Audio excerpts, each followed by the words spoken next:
Hi guys, Matthew Roy Pilgrim here, and we'll be back in this place again. But then again, I didn't think I'd be going over a certain topic again. But it's something that people seem to be doing all the time with various other things. So I thought I may as well address this one. I've said it before, people keep putting religion on a pedestal, putting it as a target. It's a classic tactic used by many people throughout the years to demonize a certain group, saying that only they do certain things. You see it all the time. It's been done with the Germans, it's been done with the black community, it's been done with the homosexual community, been all about the LGBTQ. I did wonder whether Russia used this same demonization tactic to incite people into the war against the West, which resulted in the Ukrainian war. However, this seems to be a mixed bag topic, and also one we ourselves have to be aware of, because further down there are areas, people that say that the West demonized Putin. And that is something we have to remember as well. Putin is a human after all. Whether or not he is the pure cause of the Russian offensive is unclear. That's something we have to be aware of, that we both do it. It's something that happens. Unfortunately, the atheists are not immune to this thing, and they're directing it at the theists by saying the theist debate is unique in the fact it is argued by itself. And that is not the case. Because if that were the case, nothing else would have the same level of discourse within its members and within certain groups that argue against each other. Some weakly, some strongly, some aggressively. You may have guessed it, it is sword fighting. Specifically, the various types of swordsmanship tradition and various fencing masters.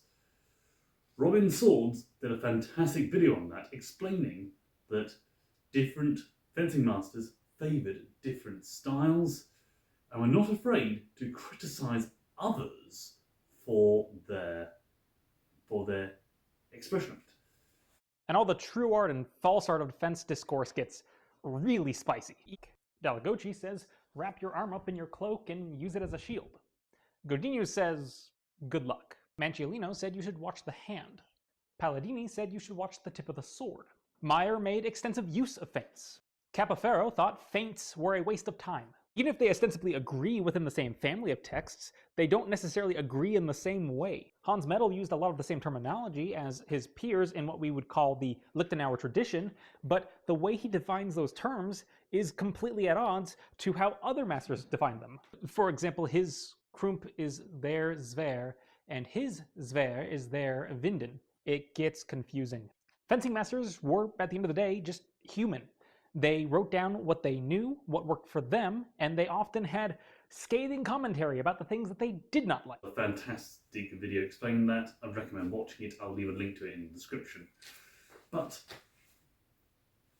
it is worthwhile remembering that just because someone thinks that something is different in their eyes compared to what other people think in their eyes, that does not necessarily mean, by any stretch, that they are wrong. And Robin, once again, points that out. Now, your takeaway should not be that they don't know what they're talking about and this is all bogus. Just that if there's one fencing master that lays out some sort of immutable law, there's probably another fencing master that contradicts it. And they probably both have good reasons for why they're at odds. So why do atheists push that constantly with theism? That's something we'll have to work out. But at the end of the day, it is worthwhile noting that different debates on different topics don't necessarily mean it is automatically false. I've said it before, different interpretations of something does not mean it is false. You see that constantly in interpretations of the fossil records, interpretations of the law. In fact, if we were to say that the American laws should same as religion, half of them should be abolished because they've been amended, changed, and adjusted so much over the years. You might say that's how things change.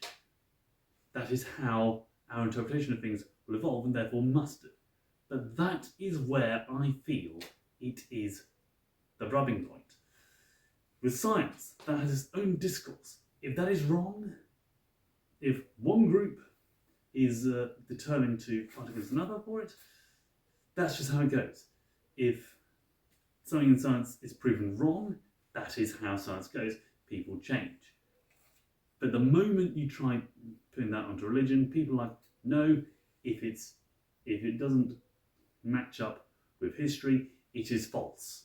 If it doesn't match up with what science says, it is a fairy tale. If it contradicts itself, it clearly is rubbish. That is just complete hogwash. The second you consider you can apply the same arguments to everything that has interpretation, that has different opinions, that has different viewpoints, and ultimately can be seen differently by different people, or even, in some cases, contradicted. Some people may contradict each other deliberately, others less so. Others might think one is more important than another, and some won't be afraid to openly speak out against it. So realistically, in this sort of debate, if you're going to be that person who constantly says, if it's arguing against itself, it's clearly wrong, you need to start looking at your arguments yourself. Because that's how arguments go. People argue different points. Doesn't mean the core of it is completely rubbish, and the argument in general doesn't matter. If anything, it matters the most. After all, why are you trying to belittle it? Why are you trying to break it down? Why are you even bringing it up in the first place? So consider that, my friends. Stay humble, stay safe, and God be with you.